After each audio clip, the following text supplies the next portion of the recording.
हरे कृष्णा। सभी वैष्णव भक्तों के चरणों में दंडवत प्रणाम। मेरे प्रभु, मेरे महाराज शीला कृतुदास अधिकारी जी महाराज के माध्यम से लिखी हुई पुस्तक माया की मार से हमारी कथा श्रृंखला चल रही है। तो हम उसमें जान रहे हैं किस प्रकार से माया हमें मारती है और किस प्रकार से माया हमें फंसाती है, इस भौतिक संसार में आध्यात्मिक संसार से दूर ले जाती है। तो अभी तक हमने जैमिनी ऋषि के विषय में सुना कि उनको कैसे माया मारती है और कैसे उनके गुरु उनको राह दिखाते हैं, एक स्त्री का रूप बना के आते हैं। तो आगे हम चलते हैं राजा चित्रकेतु। तो हमारी कथा की अगली श्रृंखला है राजा चित्रकेतु।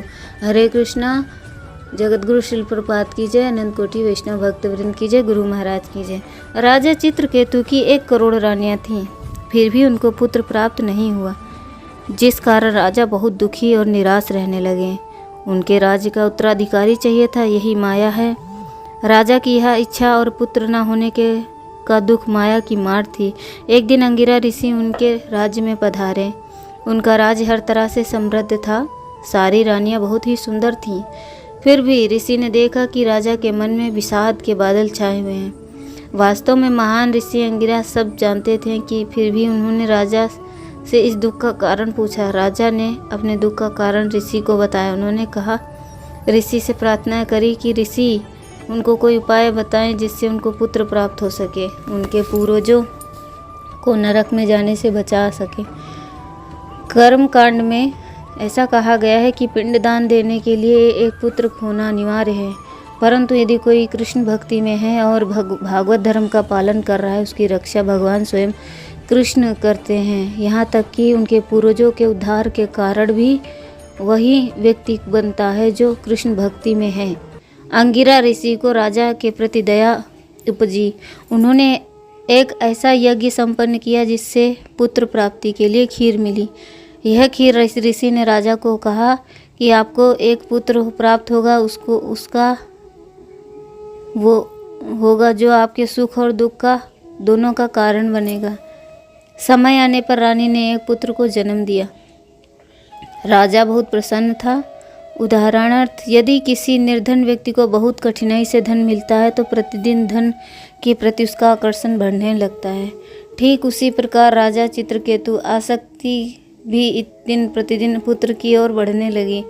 जब हमारा आकर्षण भगवान श्री कृष्ण के प्रति कम और परिजनों के प्रति ज़्यादा बढ़ने लगता है तो वह है माया। वह अधिकतर समय पुत्र के रूप के साथ बड़ी रानी के कक्ष में बिताने लगे। ज्येष्ठ रानी के प्रति भी उनका आकर्षण बढ़ने लगा और अन्य रानियों पर उन्होंने ध्यान देना बंद कर दिया। यह देखकर अन्य रानियां बहुत दुखी हुईं और ईर्ष्या से जलने लगीं। प्रतिदिन उनकी ईर्ष्या बढ़ने लगी। इसके परिणाम स्वरूप उन्होंने बालक को विष दे दिया, जिससे राजा के पुत्र का देहांत हो गया। राजा को जब यह समाचार मिला तो उनकी आंखों के आगे अंधकार छा गया। पुत्र के प्रति तीव्र मोह माया के कारण उनके दुख की तीव्रता बढ़ गई। जब वह पुत्र का मृत देह देखने को जा रहे थे तो जमीन पर बार बार लड़खड़ा कर गिर रहे थे। शव को देखते ही राजा अचेत हो गए। जब उनको होश आया तब तो भी शोक के कारण कुछ बोल नहीं पा रहे थे। रानी रो रो कर भगवान को द्वेष दे रही थी। पुत्र न होने के दुख से भी ज़्यादा दुख तब होता है जब पुत्र की अकाल मृत्यु हो जाए। इसलिए अंगिरा ऋषि ने कहा कि यह पुत्र राजा के सुख और दुख का दोनों का कारण बनेगा। कुटुंब के प्रति यह आसक्ति ही भौतिक संसार में माया की मार है। जब अंगिरा ऋषि ने समझ लिया कि राजा रो रो कर मृत प्राय हो चुका है, तब वे नारद मुनि के साथ वहां पधारे। राजा चित्रकेतु भगवान के भक्त थे, परंतु भौतिक इच्छा के कारण उनको भी दुख उठाना पड़ा। अंगिरा ऋषि ने कहा, तद्देव ते परम ज्ञानम तद्ददामि गृहमागमतः ज्ञात्वान्याभिनिवेशं ते पुत्रमेव ददाम्यहम्। जिस समय पहल में तुम्हारे पास आया था उसी समय मैं तुम्हारे परम दिव्य ज्ञान दे देता, किंतु जब मैंने देखा कि तुम्हारा मन भौतिक वस्तुओं में उलझा हुआ है तो मैंने तुम्हें केवल एक पुत्र प्रदान किया जो तुम्हारे हर्ष और शोक का कारण बना। दुख इस माया के संसार में लगा रहता है। यहाँ दुखों की श्रृंखला कभी टूटती नहीं। इसीलिए बुद्धिमान व्यक्ति को आध्यात्मिक जीवन के प्रति जागरूक होना चाहिए और इस तरह सदा सर्वदा भगवान की सेवा में लगे रहना चाहिए। अंगिरा ऋषि और नारद मुनि ने राजा चित्रकेतु को यही उपदेश दिया।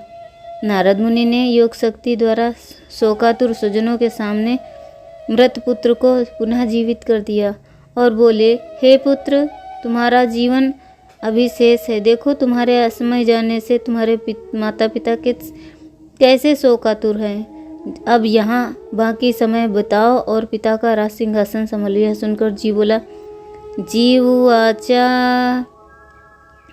कस्मिन् जन्मायमि महां पित्रो मातरो भवन् कर्मभि भर्यमाणस्य देवतीर्थयज्ञो यशु। श्रीमद्भागवतम 6 कैंटो चैप्टर 16 श्लोक संख्या 4। मैं जीव अपने कर्म फलों के अनुसार एक ही शरीर से दूसरे शरीर में देहांतरण करता रहता हूँ। इस प्रकार कभी देवता की योनि में रहता हूँ तो कभी निम्न पशुओं अथवा वनस्पतियों में और कभी मनुष्य योनि में रहता हूँ। अतः ये किस जन्म में मेरे माता पिता तथा पिता थे। वास्तव में ना तो कोई मेरी माता है ना ही कोई मेरा पिता है। मेरे पिता हैं तो मैं इन व्यक्तियों को अपने माता पिता के रूप में कैसे स्वीकार कर सकता हूँ। पुत्र रूप में जीव को ऐसा बोलते देख परिजनों ने उसके प्रति स्नेह बंधन को दाह संस्कार के साथ त्याग दिया। यह आसान नहीं था, परंतु नारद मुनि और अंगिरा ऋषि की कृपा के कारण संभव हुआ। विष खिलाने वाली रानियों ने ब्राह्मणों के निर्देशानुसार यमुना में स्नान करके पश्चाताप किया। राजा चित्रकेतु नारद और अंगिरा ऋषि के उपदेश से शोकयुक्त हो गए। श्रीमद् भागवतम 6 स्कंद 16 अध्याय 15 श्लोक।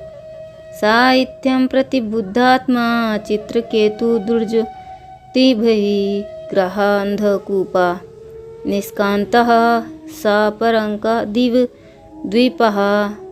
परम ब्राह्मण अंगिरा तथा नारद के उपदेशों से जागृत होकर चित्रकेतु आत्मज्ञान से भली भांति अवगत हो गए।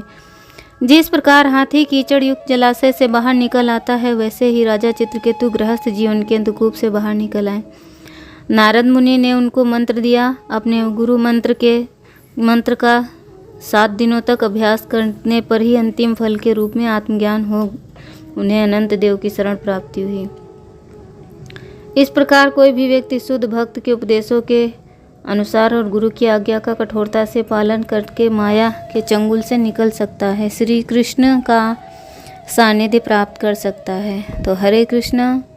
हम देख सकते हैं कि जो माया है वही हमारे कुटुंबी जन है, उसी में हम फंसे रहते हैं और भगवान से सदैव विमुख रहते हैं। इसलिए हमें भगवान से विमुख नहीं होना है, हमेशा उन्मुख रहना है। हरे कृष्णा। सभी को दंडवत प्रणाम।